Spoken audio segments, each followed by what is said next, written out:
Many men worry that their penis is too small. Some even lost confidence because they're afraid they won't be able to satisfy their partner. As a result, they end up searching the internet for ways to make their penis bigger. The problem is that many of the methods you'll find online are either ineffective or even dangerous to your health. In reality, many men actually have a completely normal penis size. However, using the wrong measuring technique or having certain conditions can make the penis appear shorter than it really is. In this video, we're going to discuss what determines penis size, how to measure your penis correctly, whether your penis size is actually normal or considered small, and the medically safe treatment options available for penile lengthening. Hi, I'm Dr. Jeffrey Albari Tribowo, an andrology specialist based in Indonesia. Now, let's get started and talk about what determines the ideal penis size. Before we begin, it's important to understand that there are several factors that determines a man's penile length. The first factor is ethnicity. Different ethnic groups naturally have different average penis size.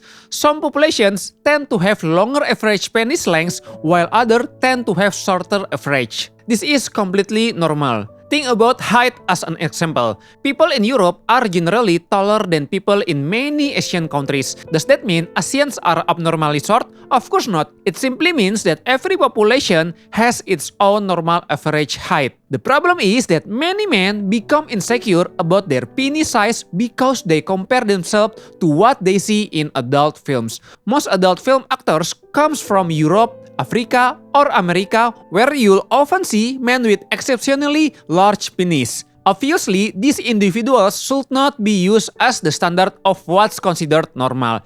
Besides ethnicity, genetics also plays an important role. Your genetic makeup inherited from your parents can influence your penis size. Men with favorable genetic factors often develop a normal penis length. However, if your father has certain genetic factors associated with a smaller penis size, that may also influence your own development. In that situation, your penis may not reach its full growth potential compared to the average population. Unfortunately, genetics is something we cannot change. Another major factor is hormones, especially testosterone. From infancy through adulthood, testosterone plays a crucial role in penile growth and development. If your testosterone level remains healthy throughout development, your penis should continue growing normally until adulthood, allowing you to reach your genetically determined size. However, if you develop a condition that causes a low testosterone, especially during puberty, your penis may not develop properly and could remain significantly smaller than expected.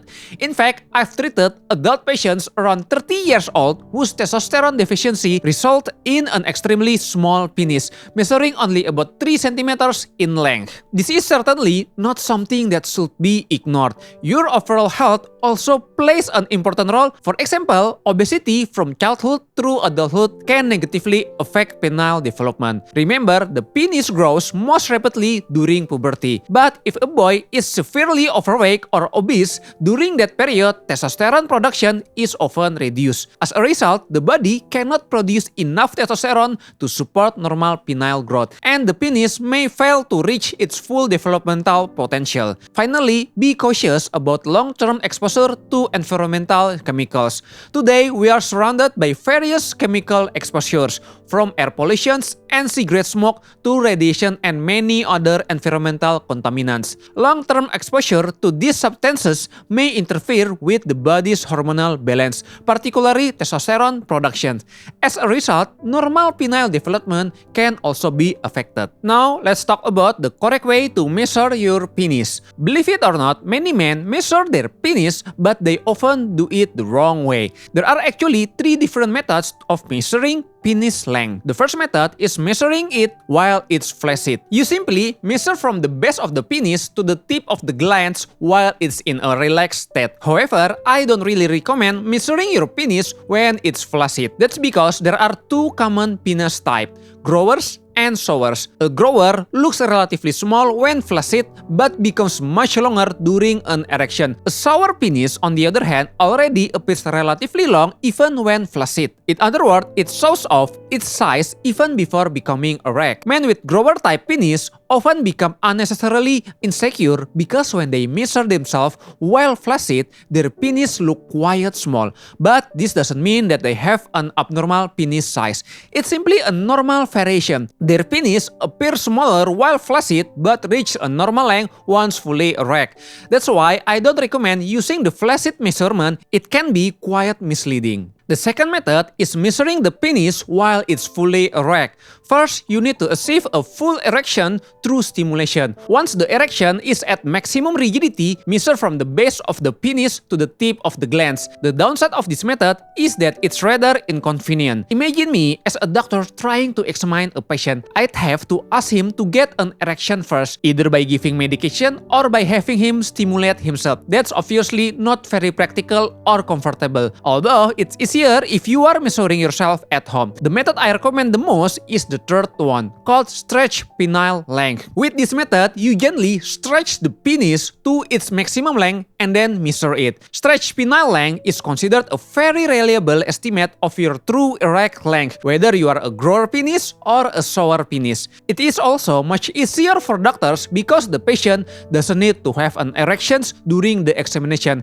Here's how to do it. Imagine this is the penis. Hold it just below the head and gently stretch to its maximum comfortable length. Next, measure from the pubic bone at the base of the penis all the way to the tip of the glans using a ruler. One hand stretch the penis while the other holds the ruler. Make sure you press the ruler firmly against the pubic bone, especially if you have excess fat around the pubic area. Then measure to the tip of the glans and record the length in centimeter. This is the proper way to measure stretch penile length. Besides measuring length, don't forget that you can also measure your penile girth or circumference. Penile girth is actually an important measurement because several studies suggest that greater penile circumference may contribute more to sexual satisfaction than length alone, primarily because it increases frictions during vaginal intercourse. To measure girth, simply use a flexible measuring tape. First, stretch the penis gently if needed, then locate the measuring tape midpoint of the shaft.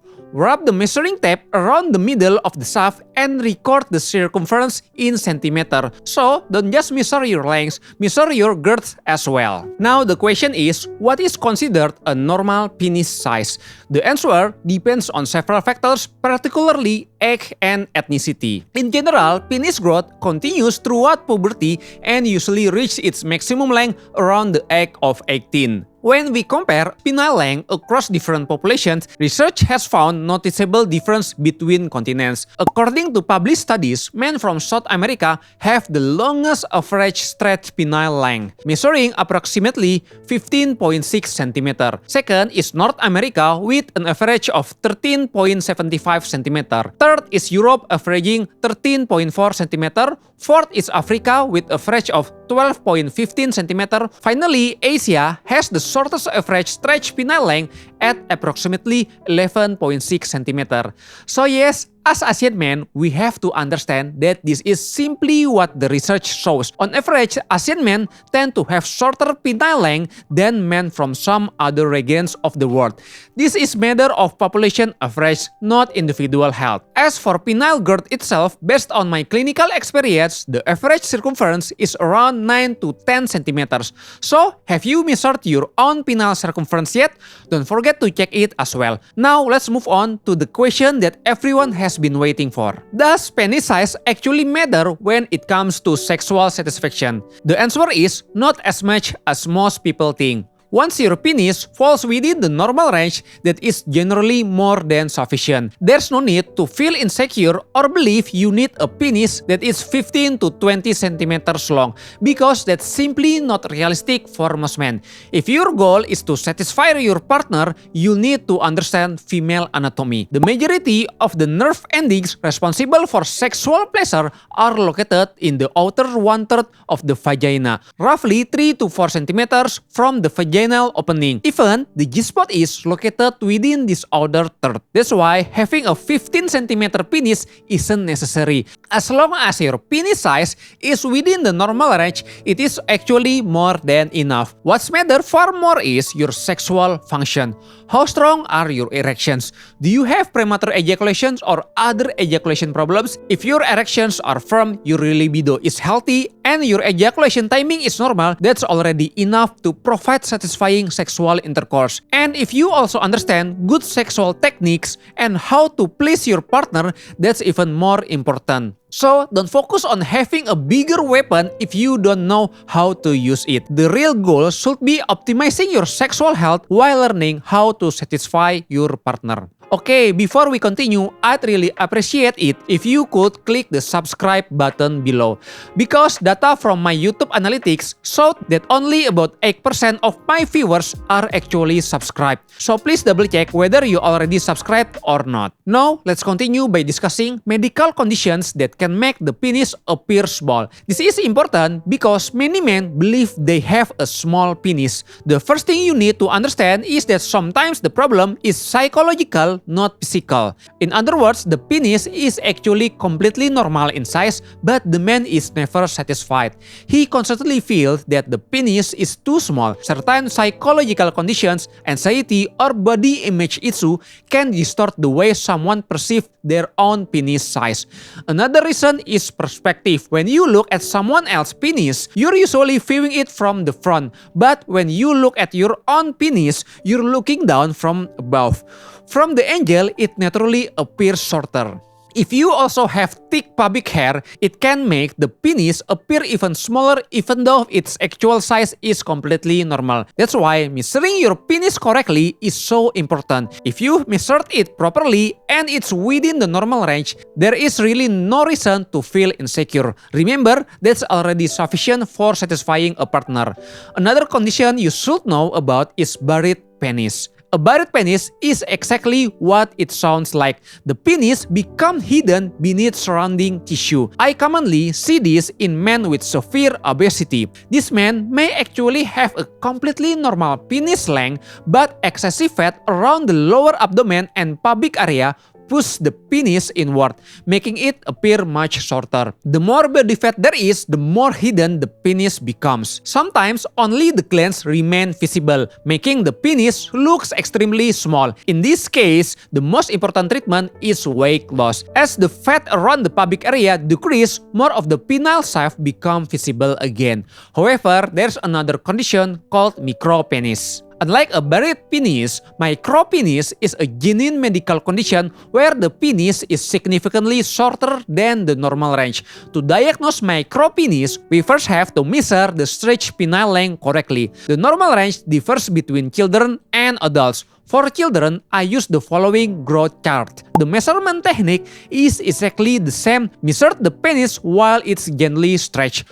On the left side of the chart is the child age in years. For each egg, there's a normal range of stretched penile length. If your penile length is shorter than the normal, be careful because you may have a problem such as micropenis. Please consider to check your penis size to your doctor. So, what about adults? For adult men, micropenis is generally defined as stretched penile length below approximately 7.5 cm. This is considered a medical condition and should be evaluated for treatment. Now for the final question. Can a man's penis actually be enlarged? The answer depends on the underlying condition. For men with the true micropenis, like the case we discussed earlier, hormone therapy can sometimes help the penis reach a more normal size, especially if treatment begin at a younger age. In children, I've seen very good response to hormone therapy with significant improvements in penile growth. I've also treated adult patients. For example, I've seen men in their 30s whose penis measured only about 3 centimeters because of underlying hormonal and genetic disorders. After receiving hormone therapy, their penile length increased to around 6 to 7 centimeters even in adulthood. However, it is important to understand that the older someone becomes, the less dramatic the improvement is likely to be. That's why early evaluation is so important. Even if you only discover the condition as an adult and truly have micropenis, I still recommend consulting an andrologist. You may have an underlying hormonal deficiency that can be treated to maximize your penile growth. However, if your stretch penile length is already within the normal range, hormone therapy will not make your penis longer. Whether through injections or medication, it won't increase your length because you've already reached your natural maximum. If someone with a normal size penis still want additional length, the available options are usually surgical. For example, there's a procedure that releases the penile suspensory ligament, allowing more of the penile shaft to project outward. There are also procedures designed to increase penile girth. This may involve fat grafting, implantable materials, or dermal fillers. Fillers are temporary, while some countries also use specialized permanent implants to increase penile circumference. But the most important message I want every man to remember is this: don't feel insecure if your penis is already within the normal range. For most men, that's more than enough. What truly matters is how well your penis functions. As long as your erections are firm, your libido is healthy, and your ejaculation is normal, you already have everything you need for a satisfying sex life and to make your partner happy.